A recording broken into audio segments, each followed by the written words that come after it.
Visas pasaulis per Kalėdas švenčia Jėzaus gimimą. Tačiau Biblijoje nėra Jėzaus gimimo datos. Ten tik sakoma, kad piemenys, kurie laukuose ganydami savo bandas, šlovino Jėzų. Šaltą žiemą neįmanoma ganyti bandų laukuose. Ar Jėzus tikrai gimė gruodžio 25? Ankstyvieji krikščionys nešventė Jėzaus gimimo. Iš kur atsirado Kalėdos?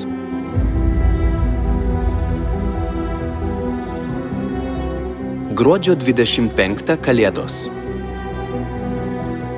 Gruodžio 25 diena nėra Jėzaus gimtadienis, o Saulės dievo. Kalėdos kilo iš pagonių šventės, skirtos nenugalėtai Saulei.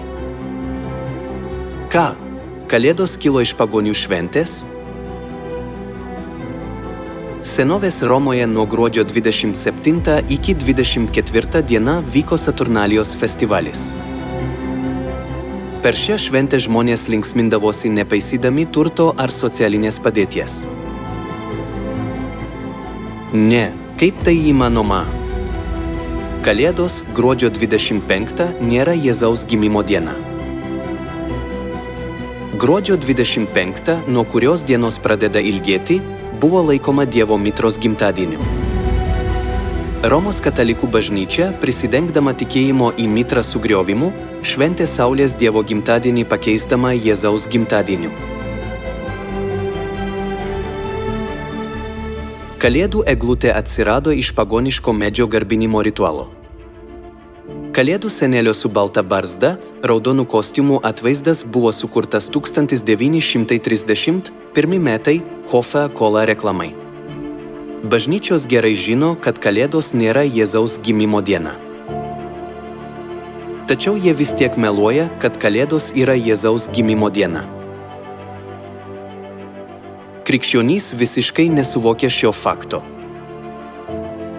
Po 1350 metai po Kristaus Kalėdos pradėtos švęsti gruodžio 25 dieną.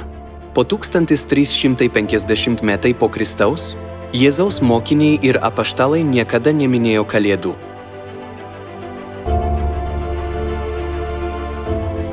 Kalėdos nebuvo nei Dievo įsteigtos, nei paremtos Biblija.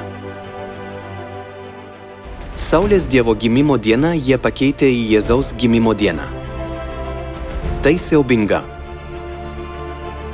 Biblijoje sakoma, kad laikydamiesi žmonių sukurtų taisyklių, jie veltui garbina Dievą.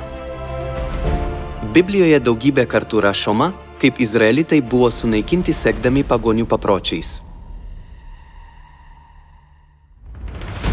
Sinajaus dykumoje jie galvojo, kad garbina viešpatį Dievą, tačiau garbino stabą.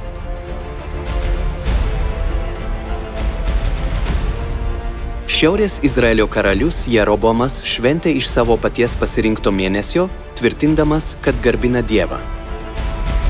Tačiau visi, kurie vykdė stabmeldystę, buvo sunaikinti.